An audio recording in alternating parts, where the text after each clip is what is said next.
ნიუ-იორკში თუ რაიმე ვისწავლე, ერთ-ერთი იყო, რომ აი სახლიდან რომ გამოვდივარ, არ მადარდებს რამაცვია. შეიძლება ცალ-ცალი წინ დამეცვას ფეხსაცმელი, აი მაღაზიაში მივდივარ, დაჯაჯული, შენ რო გხედა.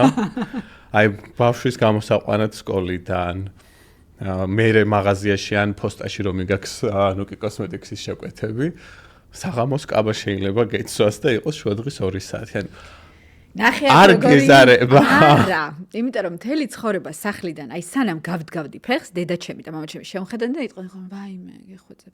იქნებ აი ეს ფარშევანგი მაინც მოიხსნა, ან რაღაც. აი მივხვდი, საქართველოში სუმუდამ იყო, რომ სახლიდან რომ გავდიოდი, აი შენ რომ გადიოდი სახლიდან, ხო იყო, რომ უნდა რაღაცა ჩავიწყინებული. არ ვიცი ვინ შემხვდება, არ ვიცი რა იქნება. ჩემთან იყო ყოველთვის რომ რა იცი ვინ შეგხვდება, რა იცი სად მიდიხარ, აი ნუ ხარ ესე, იმიტომ რომ ეს არის ჩემი კომფორტის ზონა. ცოტა უნდა სადმე ბრჭყვიალებდეს, ცოტა სადღაც რაღაცა უნდა იყოს ისეთი.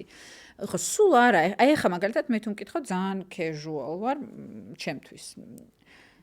კი. მივხვდი აი და ჩემთვის არაკომფორტულია ეს აჩაჩული მე არ მიყვარს ეგრე. იმის და მე ვხედავთ რომ აბსოლუტურად აჩაჩული ვარ ცხოვრებაში. მაგრამ უნდა ბრჭყვინაოდეს. მაგრამ სადღაც რაღაცა პატარა ფარშევანგი უნდა მედოს თავზე და